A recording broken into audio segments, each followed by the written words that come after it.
Il y a un château en France où les lustres pendent encore au plafond, le piano à queue repose intact dans le salon et personne n'a franchi ses portes depuis 40 ans. La famille est partie. Un jour. Pas de vente, juste disparu. Et le plus bizarre, les voisins refusent d'en parler. La France regorge de châteaux de contes de fées, non ? Versailles, la Loire, les tourelles Instagram. Mais ce qu'on ne vous montre pas, c'est l'autre côté. Les toits effondrés, les cours envahis, le papier peint qui se décolle comme de la peau morte. Ce ne sont pas des hôtels-boutiques, ce sont les vrais. Des châteaux si oubliés que même les historiens locaux disent « Oh, celui-là, on n'y va pas après la tombée de la nuit ». Certains sont des chefs-d'œuvre qui pourrissent de l'intérieur. D'autres sont des scènes de crimes jamais résolues. Quelques-uns ont encore les meubles disposés comme si les propriétaires revenaient demain. On plonge dans 10 châteaux abandonnés dont vous n'avez probablement jamais entendu parler. Vous pensez connaître l'histoire française ? Bien sûr. Mais connaissez-vous le château où 17 pièces sont verrouillées de l'intérieur et personne ne trouve les clés ? Vous n'êtes pas prêts. Abonnez-vous pour que la prochaine fois que vous romantisez les châteaux européens, vous vous souveniez que certains sont hantés par leur propre décomposition. Commençons. Numéro 1. Château de la Motte Chandelier, Vienne. Numéro 1. Château de la Motte Chandelier. Le château devenu jungle. Ce n'est pas du lierre qui grimpe gentiment. C'est une conquête botanique totale. Des arbres à travers le toit. Des racines qui fissurent les fondations. Des vignes qui étranglent les escaliers, comme si elles tentaient de tirer toute la structure sous terre. La motte Chandelier ressemble moins à un bâtiment qu'à un projet de vengeance de la nature. La motte Chandelier se trouve dans la Vienne, à 1 heure de Poitiers. Construit au XIIIe siècle, reconstruit après la Révolution française. Douves, pont-levis, tour poivrière, mais en 1932, un incendie l'a ravagé. Personne n'a reconstruit. La famille est partie, la forêt est entrée. Voici le truc. Ce château est activement dévoré. Le toit effondré signifie que la pluie tombe dans les salons. Cette pluie nourrit les arbres. Ces arbres fendent la maçonnerie. C'est une spirale de mort architecturale. Les visiteurs des années 90 versus 2010 rapportent des plans complètement différents parce que des sections entières disparaissent. Le château s'étend sur 2500 m² en ruine, 14 hectares de parcs envahis et douves stagnantes. 70% du toit a disparu. Le grand escalier, autrefois marbre blanc, est vert de mousse et fissuré. Seul le rez-de-chaussée est accessible, et même ça, c'est dangereux. Le gouvernement a mis un panneau « Défense d'entrée » en 2017. Ça n'a arrêté personne. Les murs font 2 mètres d'épaisseur, la seule raison pour laquelle il tient debout. Le bon côté, si vous aimez l'urbex, c'est une mine d'or. Chaque angle est cinématographique. La lumière traverse les plafonds effondrés. Les reflets dans les douves sont irréels. Le mauvais côté, c'est structurellement instable, légalement interdit et entouré d'eau qui contient probablement des maladies médiévales. Citation urbex. Je suis allé en 2019. 2e étage via l'aile est. Le bois craquait sous mon poids. Ça sentait la pierre humide et la décomposition. J'ai vu une porte gonflée. J'ai essayé de l'ouvrir.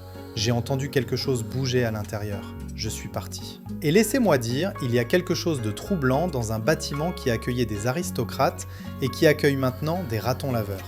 C'était un lieu de perruques poudrées et philosophie. Maintenant, les pigeons nichent dans les lustres. Vous traversez des pièces qui avaient des serviteurs et de la soie. Maintenant, elles ont des flaques et des squelettes d'oiseaux. Imaginez ça. Vous êtes dans la salle principale. Au-dessus, le ciel. Pas de plafond, le ciel. Des nuages où pendait un lustre. À gauche, une cheminée avec des vignes. À droite, une porte qui s'ouvre sur 5 mètres de vide. Vous entendez l'eau qui goutte dans des couloirs vides. À Versailles, vous payez 30 € pour marcher entre des cordons. À la Motte Chandelier, vous risquez le tétanos dans un salon où le sol pourrait s'effondrer. Grimperiez-vous par une fenêtre cassée pour photographier ce château, sachant que le plafond pourrait s'effondrer ?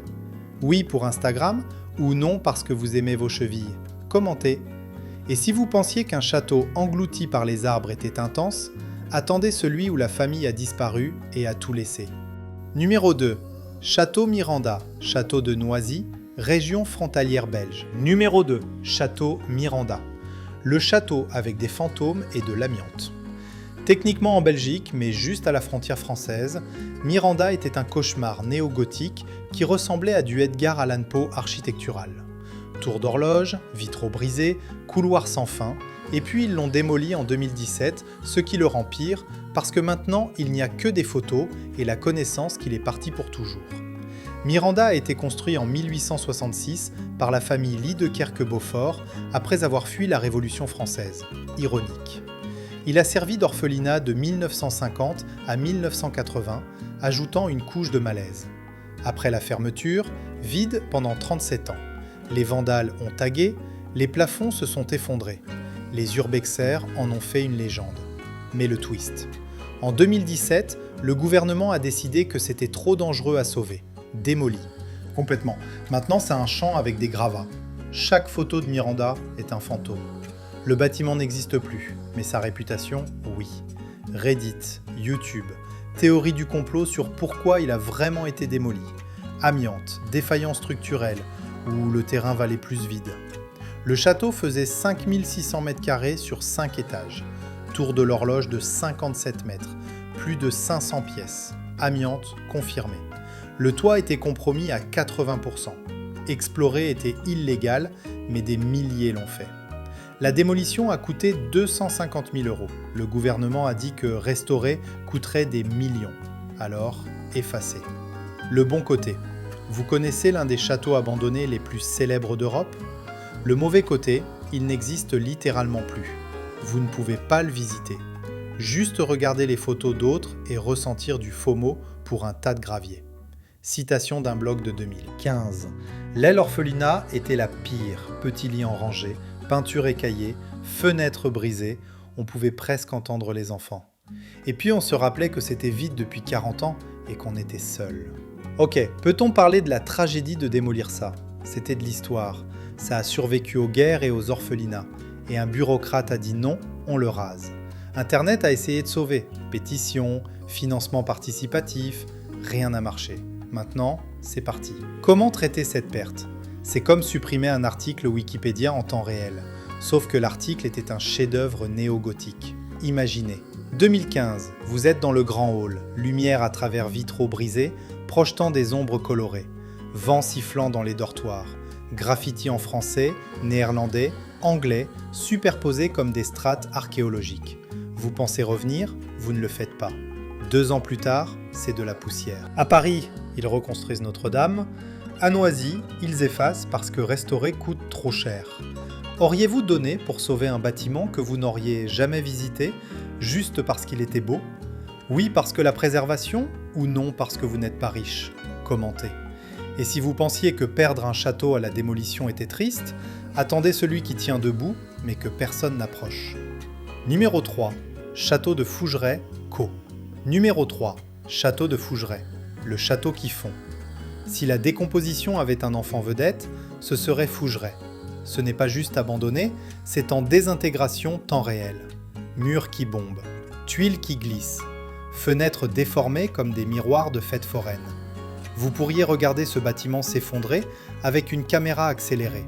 Fougeray dans la Vienne, près de Caux. Construit au XVe siècle, modifié au XVIIIe, abandonné vers 1900.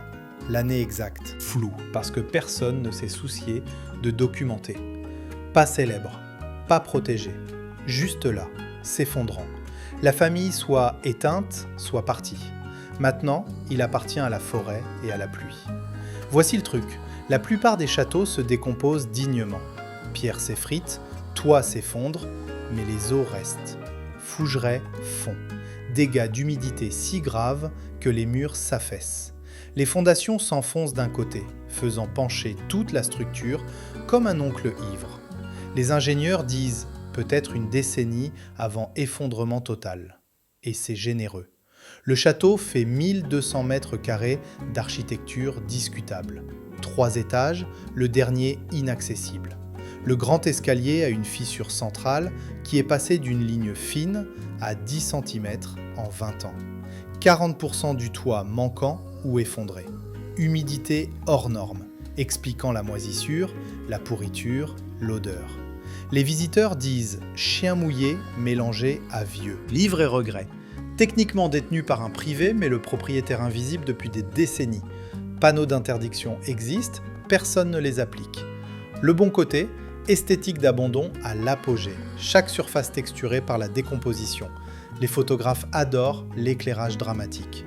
Le mauvais côté, vous risquez littéralement votre vie. Plancher instable, mur instable, air terrible. Et si blessé, vous êtes au milieu de nulle part, sans signal. Témoignage photo de 2018. Entrée par fenêtre latérale. Premier sol spongieux, comme un matelas mouillé. Poutre tombée ayant traversé 2 étages. Photo prise en 10 minutes. Pas worse mourir. Et laissez-moi dire, le fait que ça tienne debout est un miracle physique. J'ai vu des châteaux de sable avec meilleure intégrité. Chaque fois je pense, ça y est, cette année il s'effondre. Et non, il continue défiant gravité et bon sens, s'affaissant, penchant, comme si le bâtiment était trop têtu pour admettre la défaite. Comment n'est-ce pas un procès sanitaire qui attend ? Ah oui, France rurale où personne ne poursuit. Imaginez, vous approchez par l'allée envahie. Château devant, visiblement de travers. Vous entrez. Immédiatement, humidité. Vous levez les yeux, plafond taché brun et noir.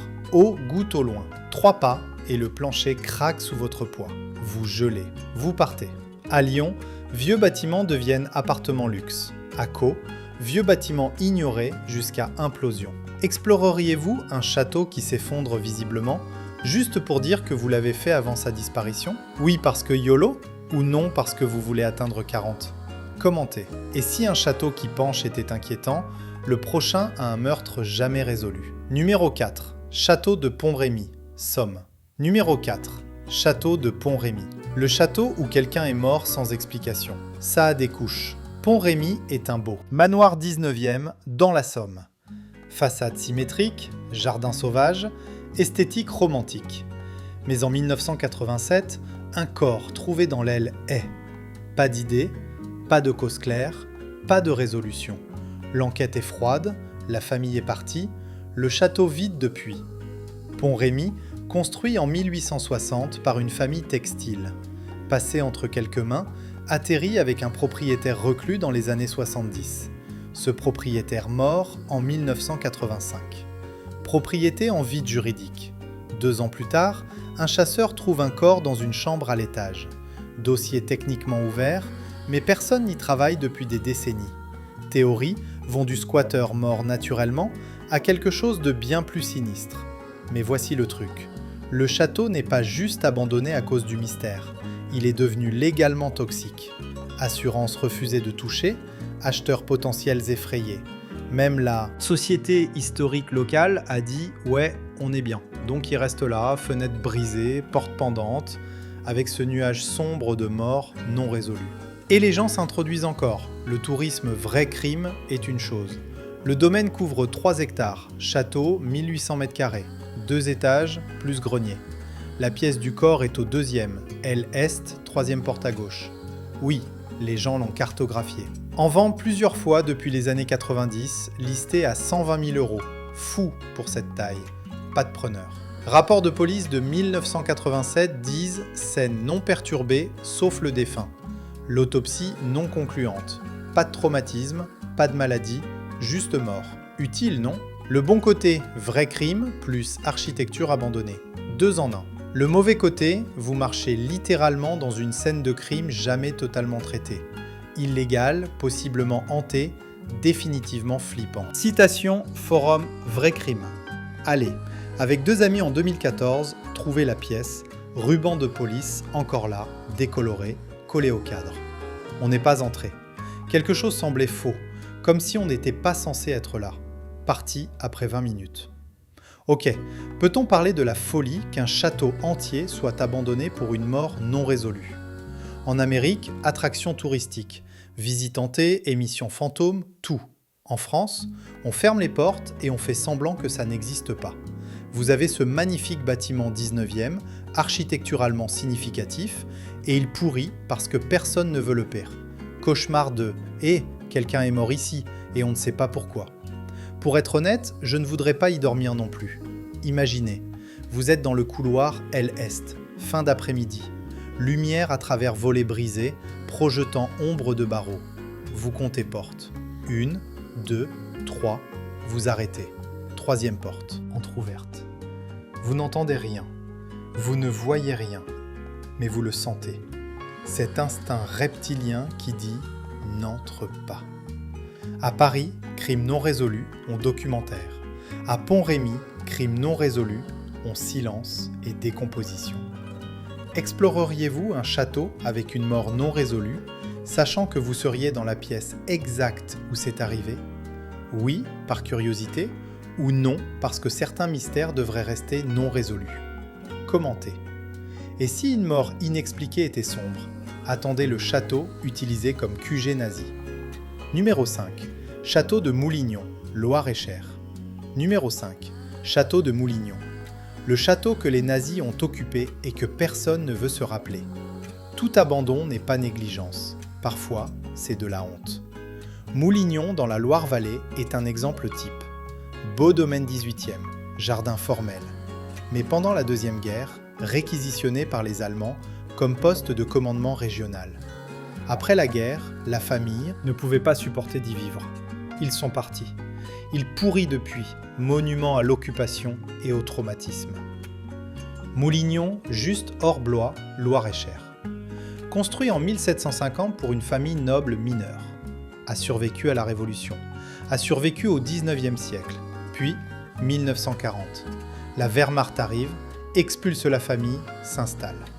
4 ans, officiers allemands utilisent le grand salon pour briefing, bibliothèque pour planification, cave pour stockage. Quand les Alliés libèrent en 1944, la famille revient trouver croix gammée gravée dans les meubles, pièces saccagées, poids psychologique insupportable. Vendu en 1946. L'acheteur n'a jamais emménagé. La spirale commence. Voici le truc. Ce château n'est pas juste hanté par des fantômes, mais par l'histoire. Des pièces où vous voyez encore les marques ou cartes allemandes épinglées au mur. Graffiti au sous-sol, allemands et français, certains célébratoires, certains en colère. Les locaux ne s'approchent pas. Règle tacite que Moulignon est interdit, pas par danger mais par ce qu'il représente. Collaboration, occupation, honte. Comme si le bâtiment avait absorbé le traumatisme et le rayonne maintenant. Le château fait 2200 m² sur 2 étages principaux et grenier. Terrain 8 hectares principalement envahi. Archives historiques indiquent « Allemands ont installé portes renforcées, fenêtres barrées, réseau communication sur toit, maintenant effondré. Vandalisme minimal comparé à d'autres sites, possiblement parce que locaux évitent. Propriété a changé de main 6 fois depuis 1946, aucune durant plus de quelques années. Propriétaire actuel inconnu, possiblement société holding. Coût restauration estimé dépasse 2 millions d'euros. Personne intéressée. Le bon côté, artefact historique véritable. Enregistrement. Physique d'occupation. Éducatif, d'une manière sombre. Le mauvais côté, vous marchez dans un lieu utilisé pour planifier opérations contre citoyens français. Poids émotionnel réel. Si vous êtes français, surtout si votre famille a vécu la guerre, ça frappe différemment. Citation historien local de 2011.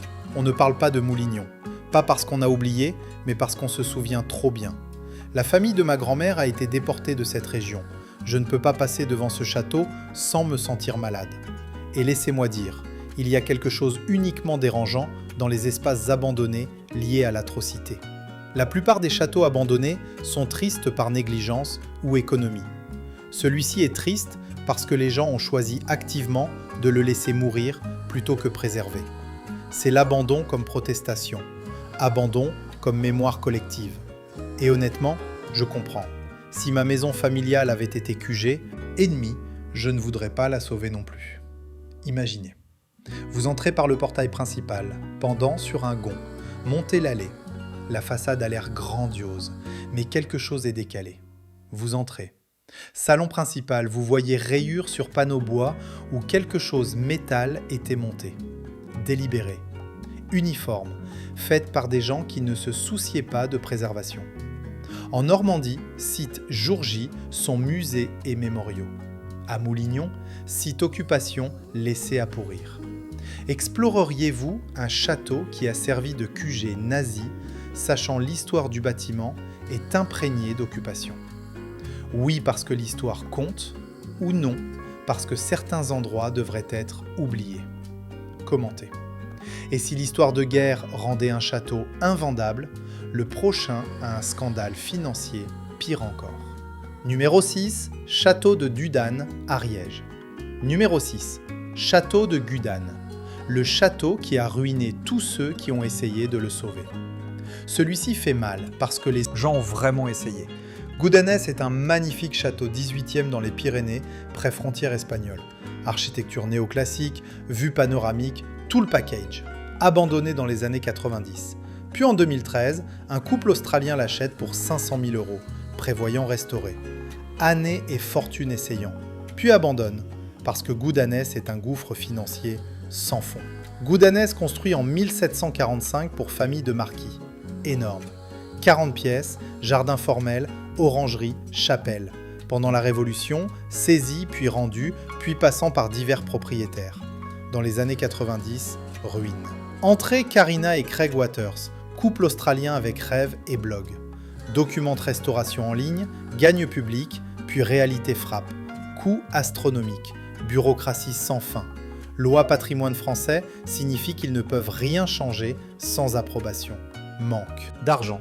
En 2020, remis sur marché, toujours invendu en 2025, mais le kicker, même quand quelqu'un veut sauver ces endroits, le système les combat. Subvention restauration limitée. Entrepreneurs spécialisés, chers et rares. Matériaux doivent être d'époque, signifiant commandes personnalisées et fournitures importées. Les Waters estiment avoir dépensé plus d'1 million € et terminé peut-être 15% du travail nécessaire. Et ça, avec eux faisant tonnes de main-d'œuvre. Pour acheteur normal sans compétences construction, 5 à 10 millions minimum. Pour château au milieu de nulle part, dans les Pyrénées. Le château fait 3500 m² intérieurs. 40 pièces sur 3 étages. Toit, 60% intact, mieux que la plupart, mais les 40% manquants signifient dégâts eau partout. Grand escalier marbre et stable. Mur couvert fresque 18e, beaucoup s'écaillant. Chapelle à retable originale en place. Valeur estimée si restaurée complètement, 4 à 6 millions €. Prix demandé actuel, 850 000 €. Pas une affaire, un piège. Propriété sur 27 hectares. Pas d'électricité, pas de plomberie, pas de chauffage. Hôpital le plus proche, 45 minutes. Le bon côté, si vous êtes riche, masochiste et avez une décennie, vous pourriez posséder l'un des plus beaux châteaux du Sud. Le mauvais côté, vous passerez le reste de votre vie saignant argent dans un bâtiment qui ne sera jamais fini parce que préservation historique et cauchemar sisyphéen. Citation blog, Karina Waters, 2019. On aime cet endroit, on lui a tout donné, mais à un moment, vous devez accepter que l'amour ne suffit pas.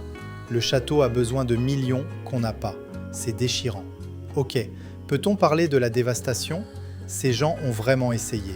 Pas spéculateurs, pas investisseurs, tombés amoureux d'un bâtiment et pensaient pouvoir le sauver. Le système les a usés. Bureaucratie française plus loi patrimoine plus coût astronomique égale rêve brisé et faillite. Et la pire partie? Château toujours vide. Toujours en détérioration. Toujours attendant quelqu'un avec poche plus profonde ou vis plus lâche. Imaginez. Debout dans hall principal. Fresques de chérubins vous entourent. Décolorés mais visibles. Levez les yeux. Ciel à travers trous plafond. Baissez les yeux. Sol marbre fissuré et taché haut. Vous pensez, je pourrais réparer ça? Vous ne pouvez pas. Personne ne peut. À Paris, Bâtiments Patrimoine obtiennent financement gouvernemental. À Goudanès, Bâtiments Patrimoine obtiennent pensée et prière. Achèteriez-vous château pour moins d'1 million, sachant restauration coûterait 10 fois ça? Oui par ambition, ou non parce que vous aimez stabilité financière? Commentez. Et si ruine financière était mauvaise, le prochain a réputation si sombre que les gens ne le photographient même pas. Numéro 7, Château de Vos, Allier. Numéro 7, Château de Vos. Le château avec le fantôme que tout le monde a vu. La plupart des châteaux hantés ont histoire, Vos à témoin. Contes multiples, indépendants, sur des décennies d'une femme en blanc marchant les couloirs. Pas absurdité chasseur fantôme, pas drame télé paranormal. Juste gens normaux, entrés et sortis disant avoir vu quelque chose inexplicable. Puis arrêtent d'entrer. Vos dans Allier, France centrale. Construit au XIe siècle, modifié au fil des siècles, l'un des plus anciens châteaux survivants sur cette liste. Continuellement habité jusqu'aux années 60, quand dernier propriétaire, femme âgée, morte sans héritier. Propriété allée à l'État, qui n'a rien fait. 60 ans vide. Dans ces 60 ans, histoires accumulées. Voici le truc. La Dame Blanche de Vos n'est pas invention moderne. Références. Apparaissent dans archives locales des années 1800. Décrites de manière cohérente, robe blanche, cheveux noirs, vue deuxième étage, généralement près escalier-tour. Sceptiques disent hystérie collective ou suggestion. Mais vous parlez à quelqu'un qui l'a vu et il ne plaisante pas. Pas attention, vraiment troublé. Prêtre local entré pour bénir bâtiment en 1998, serait parti après 10 minutes, refusé de revenir. Le château couvre 1600 m². 2 étages principaux plus tour médiévale ajoutant 3 niveaux. Tour et point chaud, là que plupart observations se produisent. Structurellement, bâtiment en bon état comparé autres. Environ 70% toit intact, murs pierre solide, pas effondrement majeur. Ce qui rend abandon plus bizarre. Pas ruine, juste évité. Gouvernement local considéré transformé en musée en 2005. Plan abandonné après entrepreneurs multiples. Refusé travailler, citant atmosphère inconfortable. Langage entrepreneur pour oh non. Propriété transférée, fondation historique privée 2010. Entretien minimal et zéro restauration. Le bon côté, si vous ne croyez pas fantôme, château parfaitement bon se perdant pour raisons superstitieuses. Exploration relativement sûre, structurellement. Le mauvais côté, si vous croyez fantôme ou juste suggestible, cet endroit jouera avec votre tête. Poids psychologique réel. Témoignage groupe Urbex 2016. 3 entrées à midi, plein jour. Arrivée, escalier-tour. Un gars dit entendu, pas au-dessus. Arrêtez, écoutez, rien. Recommencez monter. Il a juré vu quelqu'un palier haut. Robe blanche, juste seconde. Parti. Je ne crois pas fantôme, mais ne veux pas découvrir, j'ai tort. Et laissez-moi dire, fait que entrepreneur ne veuille pas travailler là est hilarant et terrifiant. Ces gars démolissent bâtiments pour gagner vie. Tout vu, amiante, moisissure, effondrement. Mais un château flippant, et ils sont... Non, trouve quelqu'un d'autre. Qu'est-ce que ça dit ? Même gens qui ne croient pas au surnaturel ont seuil, et Vos le franchit. Comment évaluer offre-restauration quand note de bas page est aussi « Il pourrait y avoir fantôme et nos travailleurs pourraient démissionner ». Vous ne le faites pas. Imaginez. Vous montez escalier-tour. Marche-pierre, usée, lisse par siècle pas. Étroit. Froid. Atteignez palier deuxième. Couloir s'étend devant, porte chaque côté. Entendez rien, voyez rien. Mais air semble épais, plus lourd qu'il devrait. Faites pas en avant. Arrêtez. Redescendez. À Carcassonne, châteaux médiévaux sont attractions touristiques. À Vos, châteaux médiévaux sont zone interdite à cause d'amants blancs. Passeriez-vous nuit seul dans château avec histoire fantôme bien documentée ? Oui par science et scepticisme, ou non parce que vous n'êtes pas stupide ? Commentez. Et si vous pensiez, fantôme effrayant, le prochain était littéralement conçu pour intimider. Numéro 8, château de Bonnefontaine, Ille-et-Vilaine. Numéro 8, château de Bonnefontaine. Le château si envahi que vous ne pouvez même pas trouver d'entrée. Celui-ci est à peine visible. Bonnefontaine en Bretagne a été englouti si complètement par végétation que Google Earth montre juste forêt. Vous pourriez passer à côté et jamais savoir qu'il est là. Arbres ont poussé à travers cours. Lierre si épais sur mur qu'il est structurel. C'est moins bâtiment abandonné et plus ruines portant forêt comme camouflage. Bonnefontaine date 15e siècle, construit comme manoir fortifié pendant guerre 100 ans. Os médiévaux, murs épais, petites fenêtres, disposition défensive. Passé par plusieurs familles, atterri avec branche aristocratie reine. Vécu là jusqu'aux années 20. Puis décampé Paris et jamais revenu. Pas vente, pas transfert, juste abandon. Années 50, les enfants locaux utilisés pour des filles. Années 80, forêt avait pris contrôle. Maintenant 2025, à peine reconnaissable comme bâtiment. Mais la partie folle. Bonnefontaine n'est pas légalement abandonnée. Toujours détenu privé. Famille détient encore titre, techniquement. Juste pas visité depuis siècles. Taxe foncière, impayée depuis décennies. Gouvernement local ne peut pas saisir parce que droit propriété français byzantin et non-famille porte poids. Donc reste là, légalement protégé par propriété absentéiste, physiquement consommé par nature. Explorateurs qui l'ont trouvé décrivent expérience surréaliste. Poussée ronce, trébuchet mur-pierre, réalisé, vous êtes à l'intérieur bâtiment qui ressemble colline. Château estimé 1400 mètres carrés, mais basé registre années 20 parce que personne l'a mesuré récemment. 2 étages, principalement effondrés, toit parti. Intérieur rempli terre et matière végétale, décomposition. Arbres poussent de ce qui était grande salle. Mur 2 mètres épais, pourquoi encore debout malgré étranglées racines? Accessibilité proche 0. Pas chemin, pas marqueur, pas signalisation. Vous devez savoir où il est et vous frayez chemin. Bonne chance. Historiens locaux estiment sera complètement méconnaissable dans 20 ans. Alors forêt, fini travail. Le bon côté, ruine cachée ultime. Pas touriste, pas vandalisme, juste vous et nature réclamant civilisation. Le mauvais côté, y arriver est cauchemar. Pas route, pas sentier, juste forêt bretonne dense et possibilité très réelle, se perdre ou se blesser. Citation journal Exploration 2017. Fallu 4 heures le trouver. Utilisé, coordonnées GPS, relevé 1995. Frayer chemin, végétation avec machette, quand finalement vue mur, pensée formation rocheuse. Cuit, vue fenêtre, tout enterré. Incroyable et déprimant. Ok, peut-on parler absurdité, posséder château et juste l'oublier. Papule laissé chez Aix.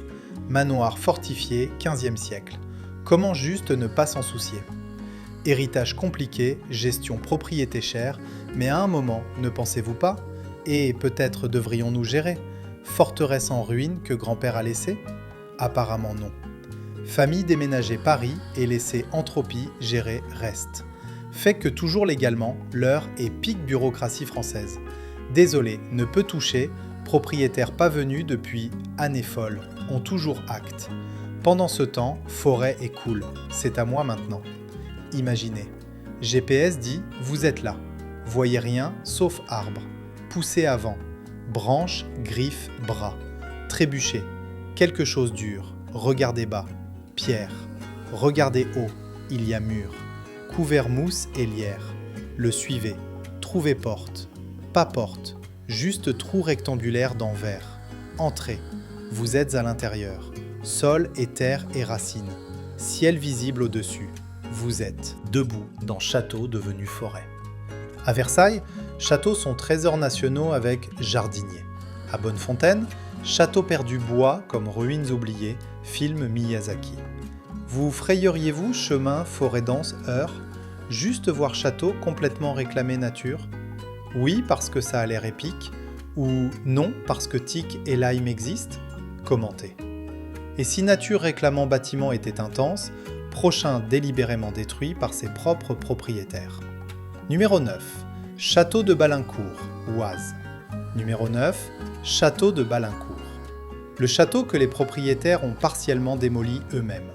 Tout abandon n'est pas passif. Parfois, gens détruisent activement ce qu'ils ne peuvent maintenir. Balincourt, dans Oise, est étude de cas abandon spectaculaire. Dans années 70, propriétaires réalisaient restauration impossible. Alors, partiellement démoli elle et, récupérer ce qu'ils pouvaient vendre, laisser reste s'effondrer. C'est abandon comme amputation. Balincourt construit année 1600 comme pavillon chasse pour petite noblesse, agrandi 18e siècle en vrai château, survécu Révolution, principalement, et boité à travers 19e et début 20e avec divers propriétaires. Années 70, mauvais état, toit fuyait, Fondation fissurée. Famille qui héritait pas argent ni intérêt. Décision à faire, démolir partie insalvable, vendre matériaux, partir. Tuiles toit, cadre fenêtre, poutre bois, tout vendu marchand récupération. Restait demi-bâtiment déchiqueté. Voici truc. Démolition partielle crée effet psychologique bizarre. Bâtiment entièrement abandonné et triste. Bâtiment partiellement démoli et violent. Vous regardez structure que quelqu'un a abandonnée en plein combat. À Balincourt, vous pouvez voir où ils se sont arrêtés. L était gravat. L ouest tient debout, mais à peine. Hall central ouvert au ciel. Traumatisme architectural gelé d'antan. Et parce qu'ils ont retiré support structurel côté est, côté ouest maintenant instable et s'effondre plus vite qu'il aurait naturellement. Structure restante environ 800 m². Une aile complète, partie hall central et tapière où aile est était. Démolition passée 1976. Registre récupération montre vendu plus 200 tuiles toit, 18 cadres fenêtres, multiples poutres chaînes. Profit total, peut-être 20 000 € argent aujourd'hui. Cool. Aile ouest inhabitable depuis années 80. Plancher pourri, plafond s'affaisse, escalier manque moitié marche parce qu'elle aussi récupérée. Propriétaire actuel inconnu, possiblement même famille, possiblement abandonné légalement aussi. Personne pétaxe dessus. Le bon côté, étude fascinante, accélération, décomposition. Vous pouvez littéralement voir comment retirer partie bâtiment affecte reste. Éducatif, manière sombre. Mauvais côté, un des sites plus dangereux liste. Mur instable, poutre exposée, zéro intégrité structurelle. Entrée et tirage sort sûr si vous sortirez. Citation, blog Ingénieur Structure 2020. Balincourt est exemple type ce qu'il ne faut pas faire. Quand vous retirez éléments porteurs d'une section structure entière, compense. Mal. Aile ouest penche maintenant. Elle va s'effondrer. Pas si, c'est quand. Et laissez-moi dire, décision démolir partiellement votre propre château est tellement profondément française que je ne peux même pas être en colère. Américain aurait essayé bed and breakfast.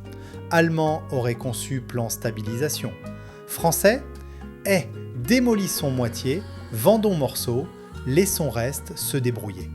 Nihiliste, pragmatique, un peu brillant, manière déprimante. Et fait que ça s'est retourné contre eux, parce qu'ils ont déstabilisé toute chose et presque poétique. Presque. Surtout, juste triste. Imaginez, debout dans ce qui était hall principal. À gauche, mur. À droite, rien. Juste air libre et tapière 15 mètres. Au-dessus, ciel. Dessous, plancher craque manière inquiétante. Faites pas. Entendez quelque chose craquer, geler. Repensez choix vie. En Allemagne, bâtiments en danger obtiennent stabilisation urgence. À Balincourt, bâtiments en danger coupés moitié et laissés mourir. Exploreriez-vous château qui s'effondre activement parce que propriétaires ont retiré support structurel 40 ans? Oui, parce que danger relatif, ou non, parce que vous comprenez physique. Commentez. Et si destruction partielle délibérée était pire possible? Château final a brûlé 3 fois et refuse mourir. Numéro 10. Château de la Ferté-Vidame, Eure-et-Loir. Numéro 10. Château de la Ferté-Vidame. Le château qui refuse mourir malgré avoir brûlé à répétition. Si résilience architecturale avait mascotte, ce serait Ferté-Vidame. Cet endroit a brûlé 3 fois. 1008, 192, 1902 et 1965. Et tient toujours debout. Carbonisé, squelettique, hanté par sa propre mortalité. Mais debout. Comme version bâtiment du gars qui a survécu 3 crash avions. Ferté-Vidame en Eure-et-Loir, environ 90 minutes ouest Paris. Construit mi-1700 pour Duc Saint-Simon. Palais baroque massif avec jardin conçu par même gars qui a fait Versailles. Été spectaculaire, puis incendie commence. Premier 1892 détruit aile nord. Deuxième 1902 pris aile sud. Troisième 1965, soit incendie criminel, soit feu électrique selon qui vous demandez, éventré hall principal. Après ça, propriétaire abandonne. Château devint monument, persistance et tragédie. Mais voici Kicker. Malgré 3 incendies, malgré décennies abandon, malgré météo et vandalisme et entropie, Os Ferté-Vidame, toujours là. Façade tient debout. Grand escalier, bien que noirci et instable, monte toujours spirale à travers centre. Mur-chapelle intact. Comme si bâtiment refusait d'être effacé. Explorateurs décrivent comme sinistre et défiant. Certains disent « plus belle ruine France », autres disent « plus triste ». Château s'étendait à l'origine sur 12 000 m². Maintenant, peut-être 40% structurellement présent. Façade environ 120 mètres long et toujours principalement debout. Terrain couvre 70 hectares, largement envahi. Après incendie 1965, propriété passée plusieurs mains, dont projet hôtel échoué années 80 et fiducie historique années 2000, manquant argent. Propriétaire actuel, fondation préservation, collectant fonds restauration depuis 2010. Collecté environ 500 000 €. Besoin estimé 15 à 20 millions. Bonne chance. Bâtiment ouvert, visite guidée certains week-ends. Sélectionné. Fou, parce que vous marchez littéralement à travers dégâts incendies 60 ans. Le bon côté, probablement ruine historiquement la plus significative liste. Si entièrement restaurée, rivaliserait Versailles. Valeur architecturale et culturelle légitime. Le mauvais côté, brûlé 3 fois et abandonné 60 ans. Coût restauration en territoire, ça n'arrivera jamais. Et même si quelqu'un essayait, vous restaurez quelque chose qui est plus bois carbonisé que matériau original. Citation Guide touristique 2022. Jean me demande pourquoi on ne démolit pas juste et recommence. Je leur dis, on ne peut pas recommencer. Ce bâtiment a survécu 3 incendies, 2 guerres mondiales et siècles négligence. Mérite rester debout, même s'il reste en ruine. Ok, peut-on parler audace absolue ce château? Plupart bâtiments brûlent, une fois c'est fini. Ferté-Vidame a dit non, 3 fois. 3 incendies séparés. Et toujours là, hanté probablement. Maudit? Peut-être. Morceau architecture le plus têtu France? Absolument. Et fait que Jean essaie encore sauver, donne encore argent restauré, même si chance impossible, et soit incroyablement plein espoir, soit incroyablement délirant. Imaginez. Marché portail principal. Façade devant, noircie et squelettique. Entrée hall principal. Plafond parti. Marque brûlure strimure. Montée grand escalier, chaque marche craquant sous poids. En haut, regardez arrière. Hall s'étend dessous, vide et vaste. Lumière, filtre, trou mur. Vous pensez c'était beau? Ça l'est toujours, juste différemment. À Fontainebleau, Château obtiennent financement État et équipe restauration. À Ferté-Vidame, Château obtiennent campagne financement participatif et espoir. Feriez-vous donc restauration château brûlé 3 fois, sachant coût astronomique et résultat incertain? Oui, par préservation, ou non, parce que argent pourrait aller bâtiment fonctionnel. Commentez. Donc ouais, Ferté-Vidame, 3 incendies, toujours debout, parce qu'apparemment châteaux français sont construits différemment. Mais honnêtement, tous ces 10 endroits, ce ne sont pas juste bâtiments abandonnés, ce sont capsules temporelles. Avertissement. Preuve que même les structures les plus grandioses peuvent être englouties par arbres, hantées par fantômes ou brûlées jusqu'au squelette et refuser encore disparaître complètement. Vous vous souvenez Maud Chandonnier, celui qui se noie dans sa propre forêt? Au moins, il n'a pas pris feu 3 fois. Aimez cette vidéo, parce que maintenant vous savez quel château français éviter lors de votre prochain road trip européen. Abonnez-vous, parce que quelqu'un doit documenter ces endroits avant qu'ils ne s'effondrent entièrement ou ne soit transformé en condo luxe.